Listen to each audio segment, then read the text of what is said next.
Alrighty, cool. So my name is Doug. If you went to the other session I had earlier today, you probably got a mouthful about Cloud Functions. I'm going to talk more about Cloud Functions actually in this talk, and I'm going to talk about how you can connect your Android things with Firebase. Android Things is Google's IoT solution. So you're basically, what it's doing is putting Android on devices that can run anywhere, do anything. It gives you all the convenience of Android. If you already know, like me, I'm a long-time Android developer. In fact, I had the first Android phone, that HTC G1. So I have a long, rich history with Android. And so I was excited to see Android Things because now I can apply all of my Android knowledge to IoT development. And I'm not a hardware guy. I don't like to do hardware, but having the software side of it settled already, like in my mind, I get Android, it makes it pretty easy to jump over to hardware. So some of you might have this kit. This is the motherboard that actually system on module that Google was giving to developers. It's called a Pico. It's manufactured by Technection. It has Wi-Fi, touchscreen adapter, USB adapters, Ethernet, audio. There's pins for a camera. And there's also 40-pin expansion headers. So those expansion headers are what let you hook up external peripherals, which is sort of the hallmark of what Android things can do. So you're not just running Android on a small thing, but you're running Android on a small thing that can turn around and control other things. One of the other things that comes with it is this thing called a rainbow hat. So there's multicolor LEDs, sensors, buttons, LEDs, and a breakout pin for even more peripherals. So it's like a peripheral that stacks on top of the board and in itself can have more peripherals. If you want to deal with all these peripherals, you actually get a bunch of drivers that come with it. So if you're like me, you don't want to write to the hardware. You want to write to the drivers that write to the hardware. So I was pleased to find out that working with all these peripherals is actually quite easy. It's just attaching other peripherals is more difficult. That's, again, where I break down. I'm not a hardware guy. The moment you have me start doing things with hardware, I start to get scared and anxious. It's not like if I screw up with software, I just erase it and start over. If I screw up with hardware, I feel like I've wasted money or something. But this is what the kit looks like put together. Newer versions of this kit actually have a cardboard enclosure. So this is actually one of the original kits. It's kind of hard to work with on a table like this. The cardboard enclosure makes it easier. But you can see the camera sticking out on the left. There's Wi-Fi sticking out on the right. And then there's a regular old touchscreen attached to that. Now this is actually kind of like, just like a regular old phone, but with the parts broken out. That's kind of how I think of it, which is easy for me to think about because as an Android developer, I just want to think of it as an Android device, not as some crazy piece of hardware. But if you want to do your own crazy custom hardware, you can totally do that. That's something that you're encouraged to do. Again, that's not me. I don't know how to do that. I just barely dabbled in. One of the kits I had some like extra things that you could hook up to the pins and like a breadboard, and I experimented with that a little bit, and it was kind of fun, but again, kind of outside of my wheelhouse, so to speak. What is inside my wheelhouse is software. With Android things, or with IoT in general, the idea is that your connected things should be connected to the internet, right? It's an internet of things. Your things should be talking to each other. How do you do that? Well, if they're over the internet, they should also be talking to your companion app. But if they're over the internet, you probably don't want to create all this internet plumbing, right? You want to use some software tools that already exist. And I think Firebase is really good for that. So Firebase is Google's mobile application development platform. There's a link there if you want the entire overview of all things Firebase. There's like 17 different products in the umbrella right now. I'm only going to talk about a handful of them.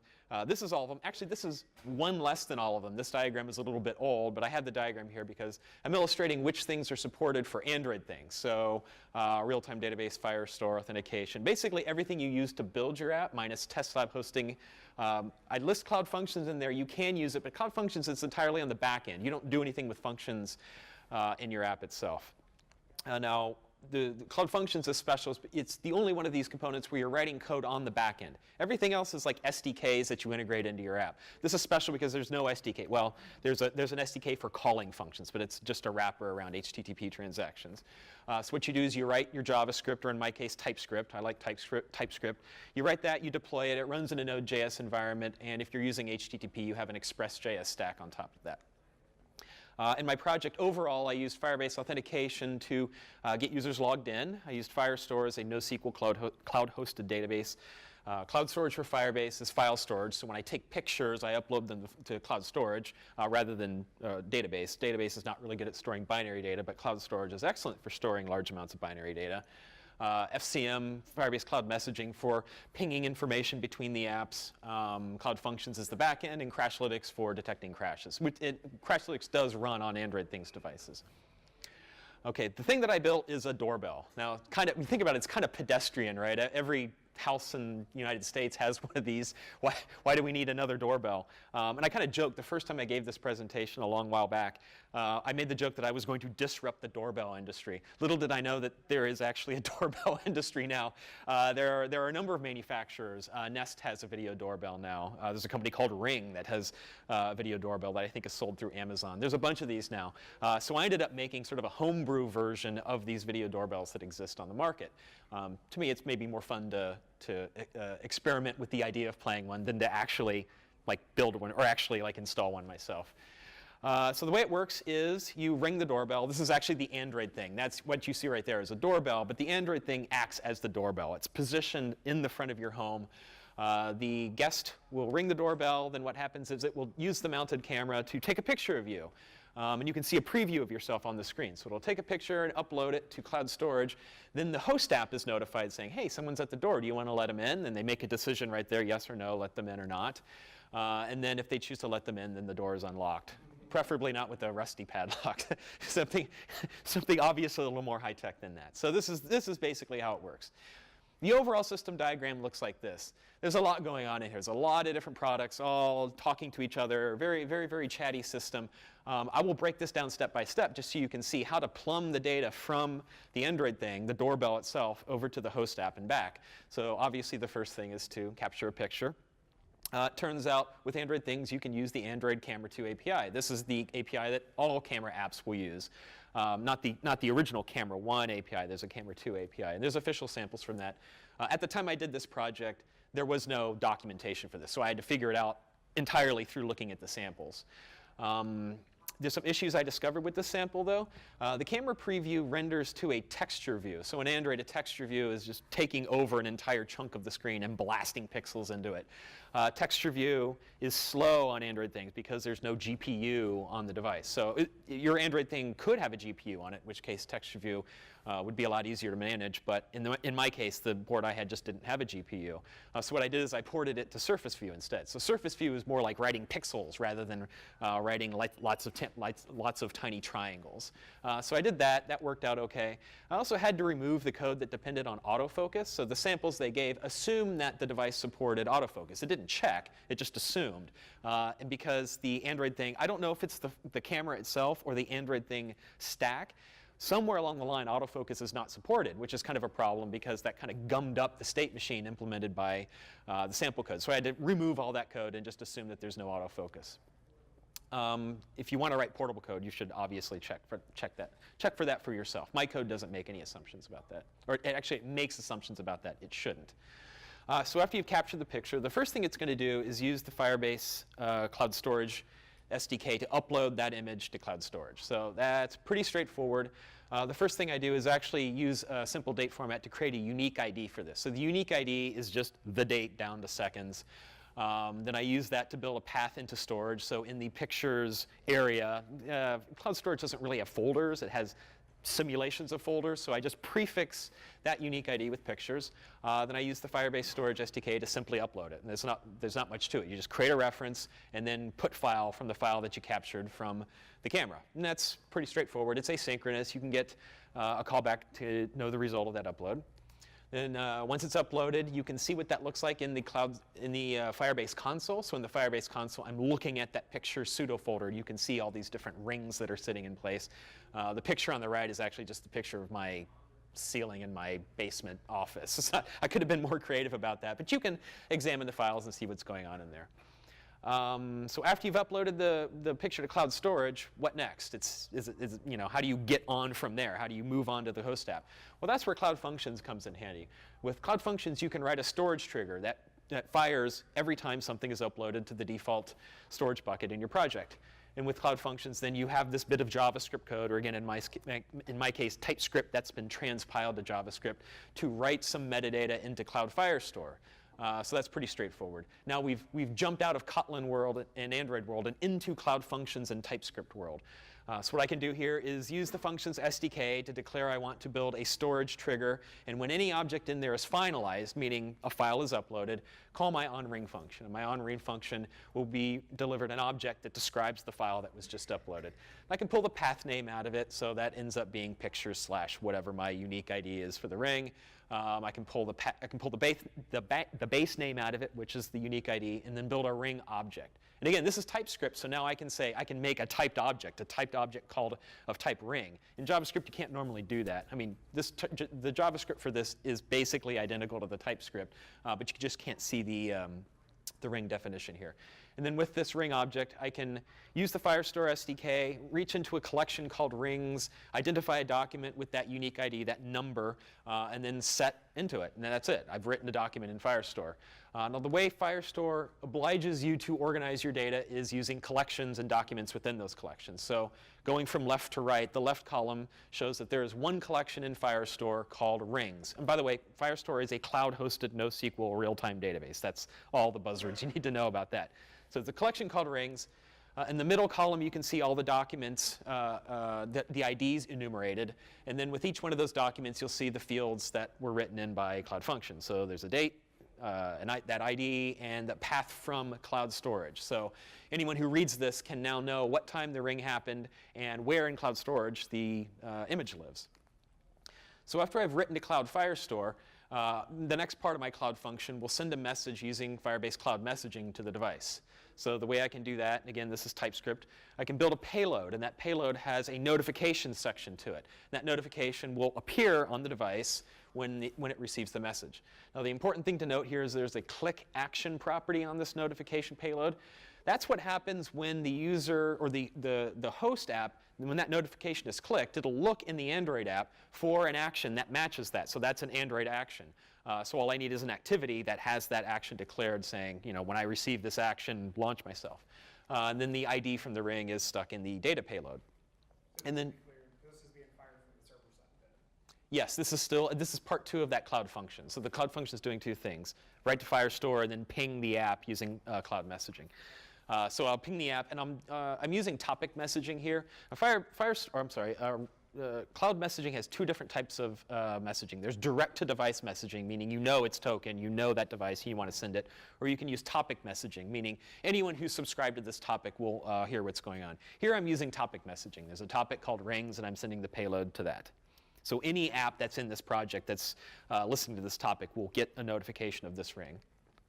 So after Cloud Messaging kicks in, it'll notify the app. Now, a message with a payload that has a notification and a data part operates in a very peculiar way. So the first thing it'll do is FCM will say, is this app in the background? Meaning, can the user see it or not? If it is in the background, we'll display a notification. So in Android, that's the little drop-down part. On iOS, it has a different implementation. So the notification will get displayed on the device. And then if they click that notification, it'll launch the app into the Ring UI. And remember, there's that action that determines which activity gets displayed. If the app is not in the background, meaning the host app is actually in use, like visible, there's at least one activity on screen at the time, it'll invoke the Firebase messaging service. So this is background processing now. It won't show that notification. What will happen is it'll invoke a method called onMessageReceived in your service, and then you can do whatever you want in there. What I do is I just invoke the Ring UI. So if you're already in the app, it'll just show the activity. If you're not in the app, it'll show a notification, which launches you into the activity. So back in the app, now we're back in Kotlin Android world. There's 2 things you have to do in order to receive a message in Firebase Cloud Messaging. The first is you have to subclass this Firebase Instance ID service and register it as a service. And in there, when onToken refresh is called, that's your clue to say FCM is up and running, you have a unique ID token, now you can receive messages. So the first thing I'll do is just subscribe to that topic called rings. This lets me receive the actual message that's going to come from Cloud Functions. To receive the message, all you do is subclass Firebase messaging service, and then your onMessageReceived callback.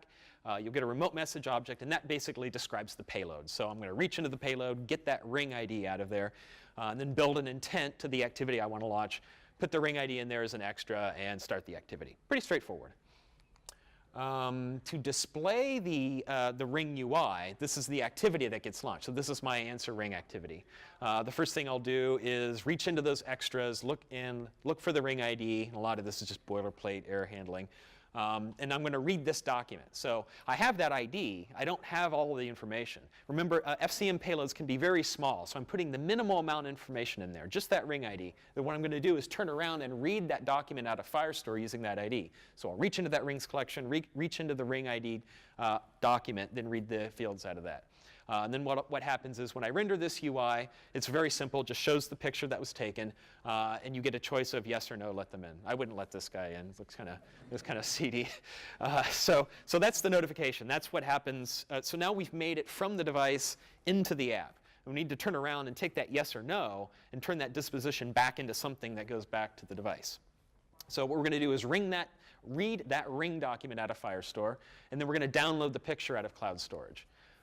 So doing that, all we need to do is use the Firestore SDK, reach into that rings collection, reach into the document with the ring ID, call get on it. Get is asynchronous, and we'll get a callback if there's a document ready. If we get a callback, we'll get a snapshot containing the contents of the document. The Firestore SDK will actually automatically map those fields to like a Java POJO. In this case, ring is a Kotlin data class.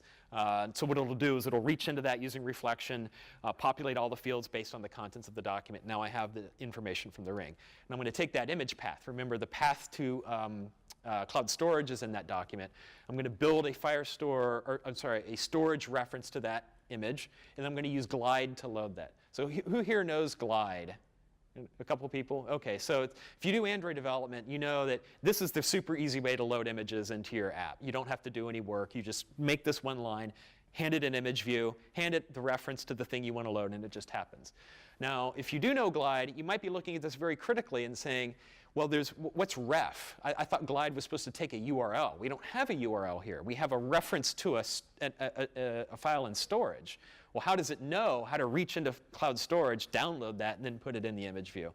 And the trick to that is using a glide module. So all we have to do here is tell glide, hey, when you initialize, I've got some extra information for you. So that this glide module annotated class has a callback called register component. So when glide initializes, what you can do is you can tell it, hey, glide, I know how to load storage reference type objects. And you can convert it into an input stream. And you can do it using one of these objects. So the secret sauce here is the Firebase image loader class. Now this is part of an open source library called Firebase UI. Firebase UI has an implementation of Firebase image loader that's smart about reaching into cloud storage, downloading a file, and making that available for glide to load. And that's all we have to do. Now we don't need to build URLs or get download URLs or do any extra processing. You can just have your app reach directly into cloud storage to download and display images. OK, so now we've got the full UI built. Now what we have to do is turn around and start to do something to notify the Android thing. So remember, there's that UI that says yes or no, let them in or not. So what I want to do is write that disposition back into the same document that I originally read to get this ring. So what I can do here is get the disposition, that's just the Boolean from the click, and take that ring reference, that same reference to the document we had before, and update it with some new data. What I'm going to do here is update it with the UID of the person who answered, or the host, so whoever logged into the app, that's their UID, and the disposition, the true or false. When that's done, I'll just get a callback.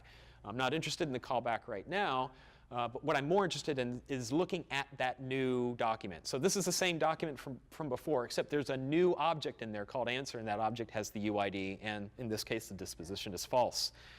So with that right, now what? How do we get that over into the device? Well, the trick here is, again, to use Cloud Functions. So with Cloud Functions, we can write a Firestore trigger, and that code gets triggered whenever something gets updated in one of these documents. Then that Cloud Functions code can turn around, use Cloud Messaging again to ping the device.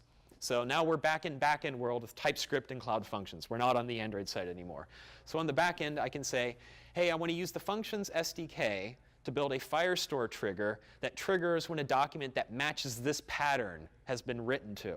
So the pattern here is in the collection rings, any document within that rings collection. So if any one of those documents is updated, this code is going to run. And it's going to run my function, which receives a change object. And this change object describes the before and the after state of the document. So I'm going to do a little Boolean logic in there and basically pull out the before and after information. Get the ring ID, pull out the before information, pull out the after information, then check to see if that disposition has been added. So this is just a little Boolean logic that says when the host has answered the app, or answered the ring in the app, and has written their disposition, now I want to do something. And that something is, again, use FCM, build a data payload with the disposition and the ring ID, and then send that to another topic called answers. So remember, there was the rings topic that the app listens to, and there's the answers topic that the thing listens to. So this is how they're sort of like firing information back and forth with each other. So when I send that, now what that does is it notifies the Android thing. So now the doorbell is getting pinged by Firebase Cloud Messaging. And then on the thing side, we're going to do exactly what we did on the Android side. We're going to subclass Firebase Instance ID service. We're going to do the onToken refresh. We're going to listen to the topic answers. We have the Firebase messaging service, and it's basically all the same stuff. We're going to pull the message, pull the data out of the message. That disposition is now that the D is now a Boolean true or false. Then we're going to launch a response activity, pass it the disposition through extras, and then start the activity. And then what that will do is kick off a UI in the thing. So the thing at that point, and this is the part where I sort of didn't finish the project, is I actually needed a lock, like just something to say lock or unlock. In theory, you can buy these. I found that you can buy digital locks. You can hook them up through a GPIO port and basically toggle it on or off, true or false. So that's the part, if you were building this yourself, you would want to go out and buy that hardware and hook that up. Now back in the host app, I have a UI that shows the history of all the rings that have happened. So this is a recycler view that's populated with all of the images that have been captured and all of the dispositions. So you can see, well, the first one isn't really a captured image. That's my headshot. That wasn't captured by Android things. But you can see that that little no means the answer was rejected, and all the check marks mean yes. So this is a recycler view. We want to populate this. It turns out Firestore Recycler Adapter makes this easy. So I mentioned there's this open source library called Firebase UI. Well, Firebase UI has a thing called Firestore Recycler Adapter, and it basically makes it really easy to take the results of a Firestore query and all the documents that come back in the query and populate your recycler views with that. So you do, basically all you do is provide a query and then write a little bit of glue code to take the contents of those documents and populate an image view with that. And again, we can use Glide to load all these images out of storage as well. All right, so say we have this whole thing. It's running end to end, but you might be, since this is ostensibly a home security system, you should be concerned about security, right?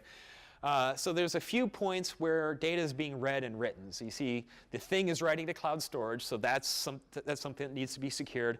Cloud Firestore needs to be secured as well, since that's being written to and read from directly. So what do we do to secure these points? Well, this is, you need to use security rules for that. So cloud storage has security rules, and this is what the default security rules look like. What this is saying, all of this jumbled up tokens is saying anyone can read and write your storage bucket. That allow read write true to all paths. This is great for getting started because you don't have to worry about authentication. You don't have to worry about protection. But this basically means anyone in the world can read and write your storage bucket, which is kind of terrible. And now anyone can start writing files in there, and your functions are going to start triggering, and they can ostensibly figure out a way to like twiddle your lock by putting an image in there or something like that. So you don't want to do that. You actually want to write proper cloud storage rules.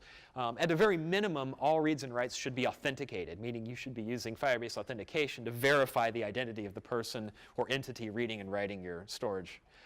Same thing with Firestore. Firestore is exactly the same way. Some of the default rules say anyone can read and write any document in my system. And again, this is terrible. Don't do this. You should write proper security rules that limit access to only those who should be reading and writing. And again, this for me was a hackathon project. So I bypassed all of the security bits. Like I just did the minimum to get by and like prove the concept. And then I went back later and implemented proper authentication. I didn't do very much with security rules, but this is something you should do if you're doing a Firebase project. So yeah, as I admitted, it's easy to get started without security. You just start reading and writing, write code, don't worry about authentication. But like I said, all reads and writes should require user authentication. You can go further than that and say what kinds of data and the size of the data. And you can get very, very specific about who can read exactly what types of data and who can write exactly what types of data throughout your system. Data validation rules are important as well, so you can put limits on what's being read and written. There's references for this for storage and Firestore. There are very complete API documents. And I do think of it almost like a programming language. It has its own API where you can write little bits of code that protect your Firebase products. Now, if you are going to use authentication, and I did in this project, getting users logged into your app is hard and boring. No one likes to write this code, and it's easy to get wrong. Like, authentication is important. You don't want to be taking that into your own hands. You'd rather have someone who knows this very well do that work for you.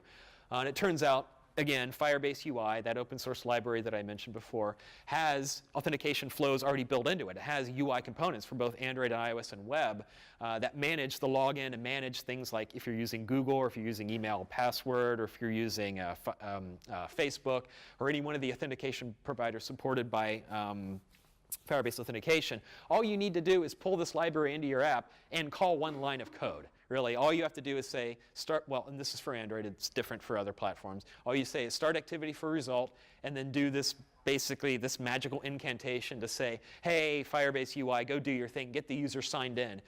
When they do get signed in,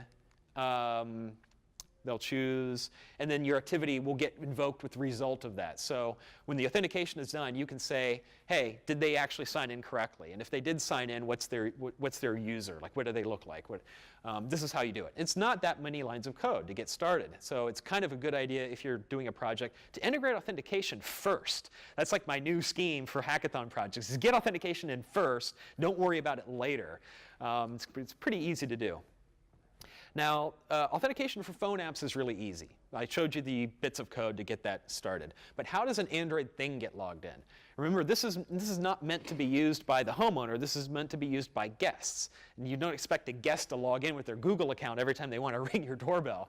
But that thing does need to be authenticated. It needs some sort of login to be able to read and write securely to storage and Firestore.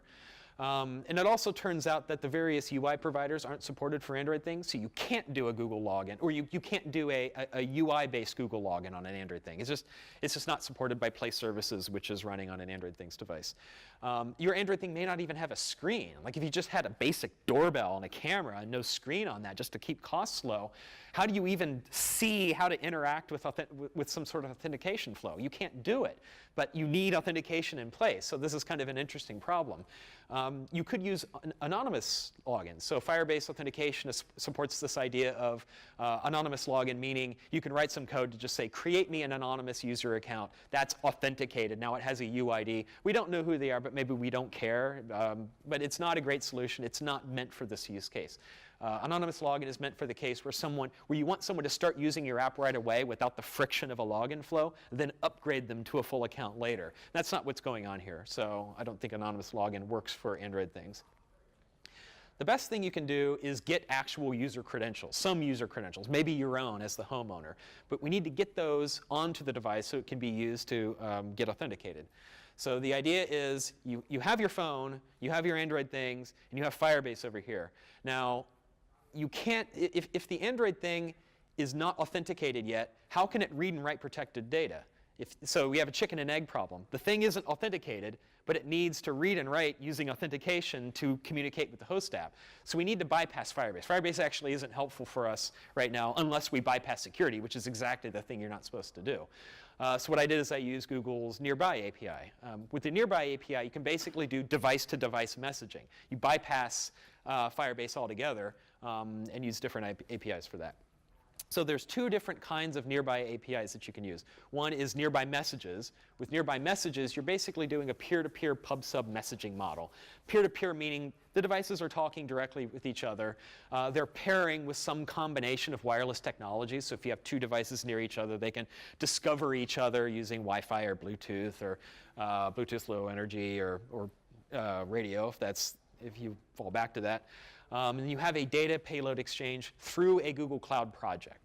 So once the devices have discovered each other, they don't directly message each other. They message each other through the Google Cloud project. So you basically, the sending device will broadcast a message into Google servers, and that will get read out by the device on the other end. does require an internet connection. Nearby Connections is an alternative API. It does go direct peer-to-peer, so it doesn't go through a server. The devices are literally talking directly to each other, usually over Bluetooth or Wi-Fi. No internet is required. So this is a little bit better. It bypasses the whole idea of unauthenticated reads and writes to a Google Cloud project. So if you did want to publish a message with nearby messages, there's some code for that. I'll go over this real fast. It's pretty boilerplate stuff. You need the broadcaster to set a discovery mode of broadcast. So one device has to be broadcasting. And then it's going to have some options where you set that strategy and you have a callback saying, yes, I did connect with the client. To publish the message, you just need a nearby client. You need a message to send. So this is just going to convert a string into binary, and we'll publish the message. So it's a lot of boilerplatey stuff, but it's pretty easy. Same thing on the subscriber side. So the subscriber side is going to set a discovery mode of scan. So it's waiting for some transmission from the other side. And it's also going to create subscriber options with its own strategy. There's going to be the same thing here. You're going to get a messages client and set up a listener on that client. And that listener will say, we'll get a callback for unfound, meaning there's another device that I know is broadcasting to me, or unlost, meaning that other device, it went away. It got out of range or something. I don't know what happened. And then all we do is subscribe. And that's it. So once that subscriber kicked in, all it has to do is just wait for this wireless transmission coming from the publishing device.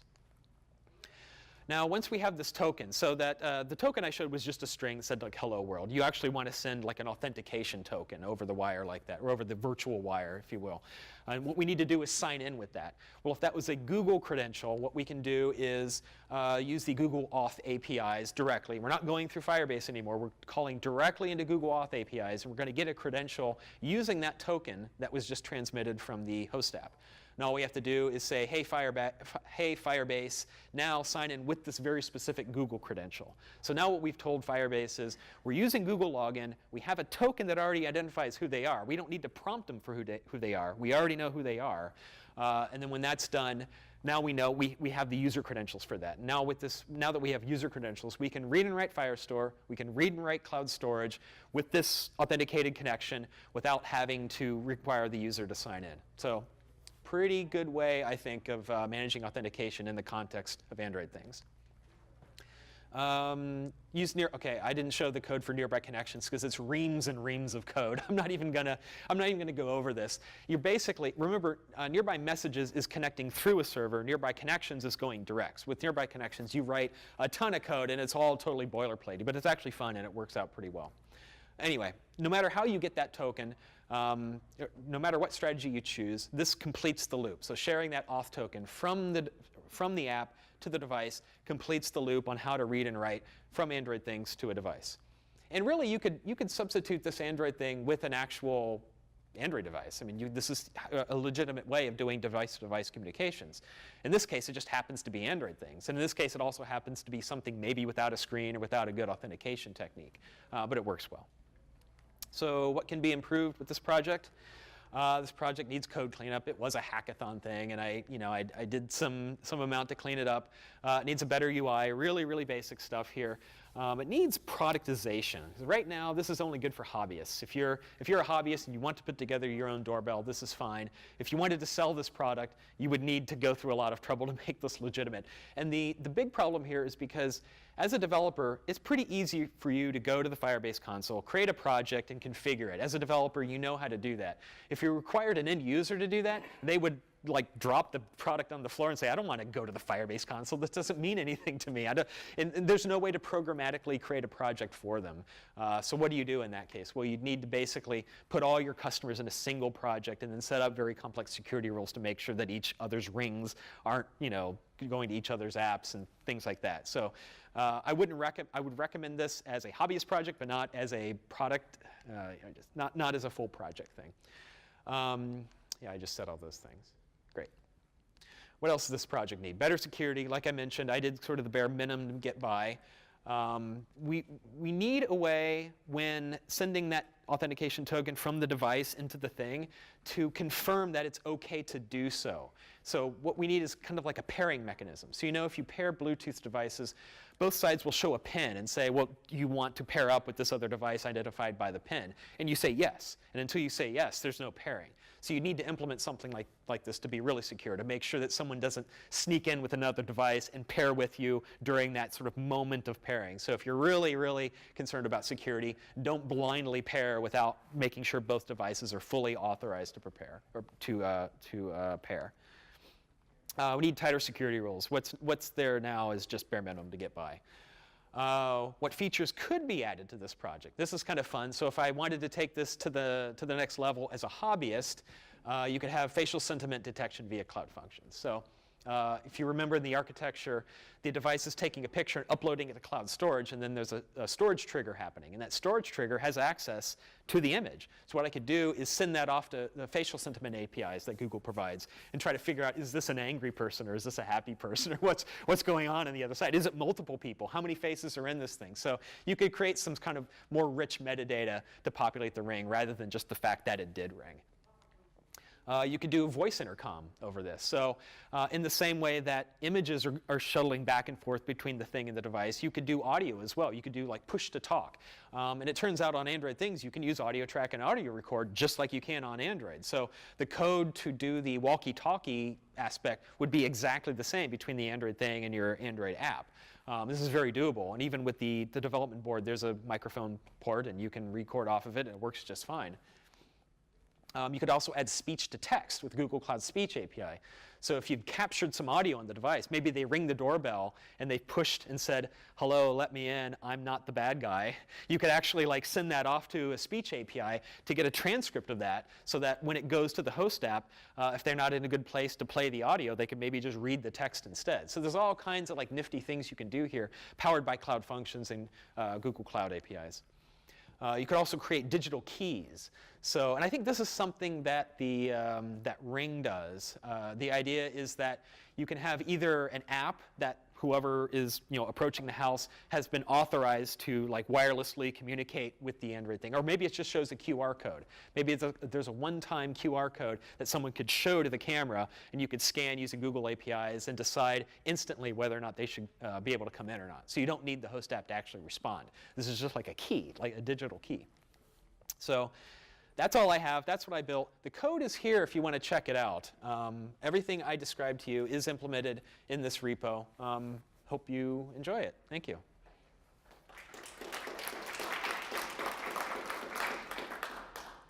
Does anyone have any questions? Yes.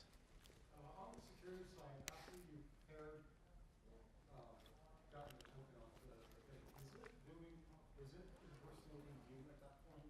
Or? Yeah, so the question is, when that token gets transmitted from the app to the thing, is it impersonating you? And that's yes. You've basically sent credentials, your credentials. You've effectively given it your username and password all baked into this token, which has a very limited time use, and it automatically gets refreshed. But the idea is, if you didn't, you might even want to create a special Google account and log in just for your doorbell. So you identify your doorbell as your doorbell and not you. And you can manage multiple logins with Firebase auth. You just can't be logged in at the same time with two accounts. You'd have to log out, log back in, and switch back and forth. But that's what it's doing. At the point where Android thing is listening for messages from cloud messaging, is that via polling, or is that via an open socket, or is that? That's, yeah, so FCM is actually, well, just a little history. It used to be GCM, Google Cloud Messaging, which is baked into Place Services, which is on every Android app. And so it has a special, essentially a socket connection. It's not long polling. It's something special, like that only Google Play Services can do this. So your device can be in a deep sleep state and still get pinged and woken up by cloud messaging. But that's because Play Services is privileged. But yeah, it's managing that for you somehow. And I don't know if you're on a wireless connection, like not Wi-Fi, if it's doing something extra special by. I'm just thinking about it in terms of power usage, for the device. Yeah. So nothing happens until you actually subscribe, right? Once you have that subscribe open, there's just very nominal power use. But with a doorbell, it should be plugged in all the time. For handsets, obviously, it's a different thing. But Yeah, it's optimized for power use.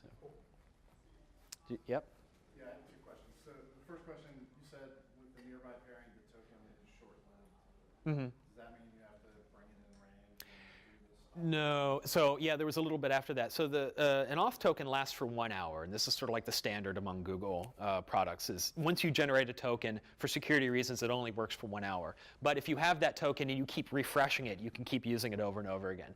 The thing is, you can reject that refresh token. So if you delete a user account, you say, I never want you to come back. You literally reject that refresh token. And what that does is it prevents someone who has stolen credentials from continuing to use those credentials maliciously. And then the second question is, do you have a strategy you use to keep the Google Cloud functions loaded? The thing that I've seen is a long delay the very first time I'm trying to use a function. Right? And for a doorbell, that would be if you have to wait 2 minutes for Yeah. Well, yeah. So what you're describing is there's a cold start cost, and it's like in my experience, it's like seconds. It's not minutes. So that's one thing that gets discussed a lot. So with Cloud Functions and serverless in general, that's the downside, right? The upside is that you only pay for what you use. So if you only process one function a day, you're paying for one function invocation per day, which is like fraction of a penny. You're not standing up a server 24/7 and paying the however many dollars per month to have that. The downside is you do have to pay for that initial virtual server instance to kick in. And it can vary, and it varies based on a number of things, the infrastructure itself, and also what you're doing in your code. So if you have a lot of heavy init code, so Firestore triggers in particular tend to be kind of on the expensive side, and that's something that the team is looking at improving. Do they have a level where you can basically say, I want to pay that, that cost to just keep it alive the whole No, well, so that's called App Engine. That's what you'd be doing.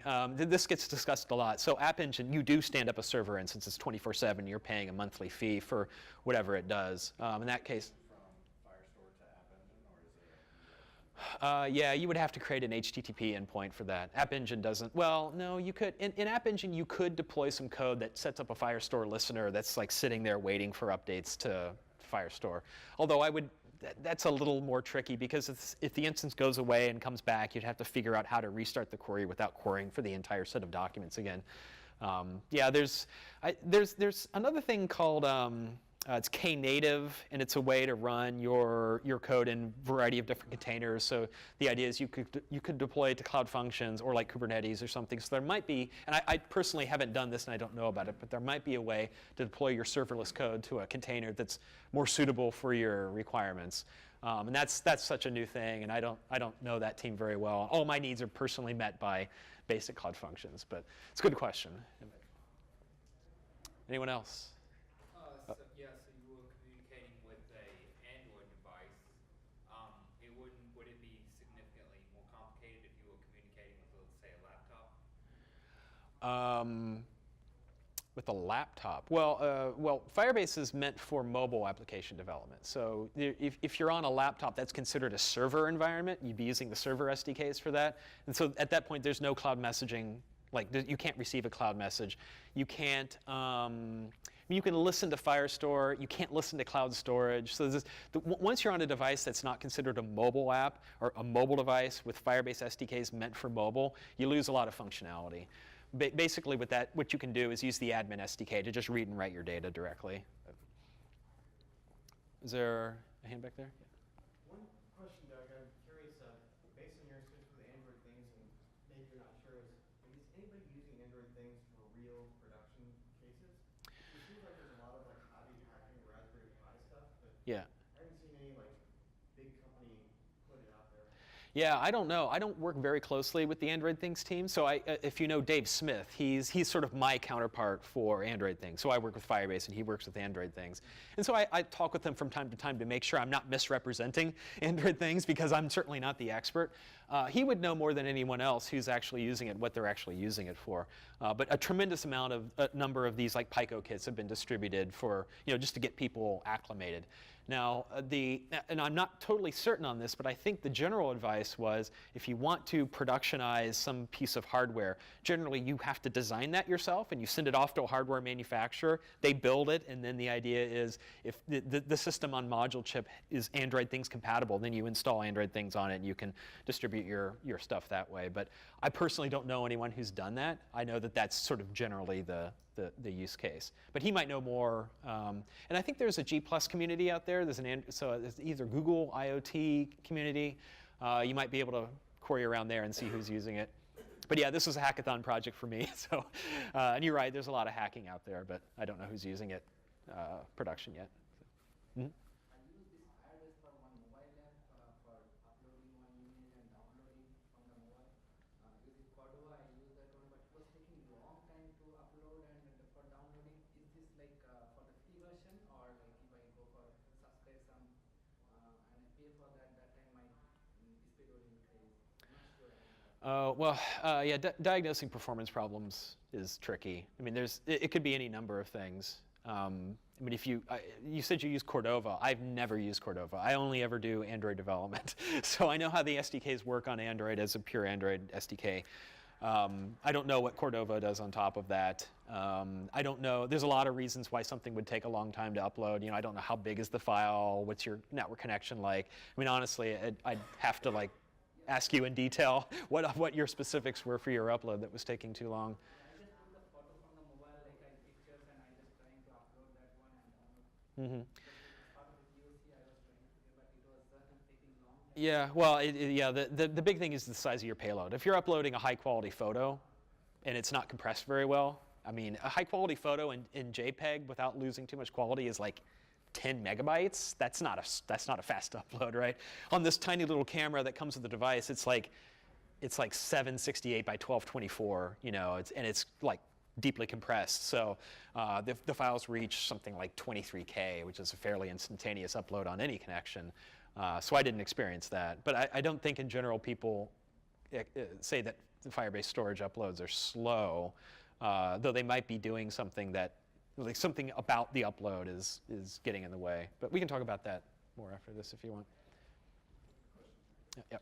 Is there a status indication page or anything for Firebase that you're aware of that sort of gives you a yellow, red? Yeah, there's a status page. I think it's just firebase.google.com/status. I think it might be it. But that's where we tell people to go look if there's an outage. In fact, you'll go look there, and there was a recent real-time database outage that was problematic for some people. And we try to be very transparent about what that looks like if there's any sort of outage at all.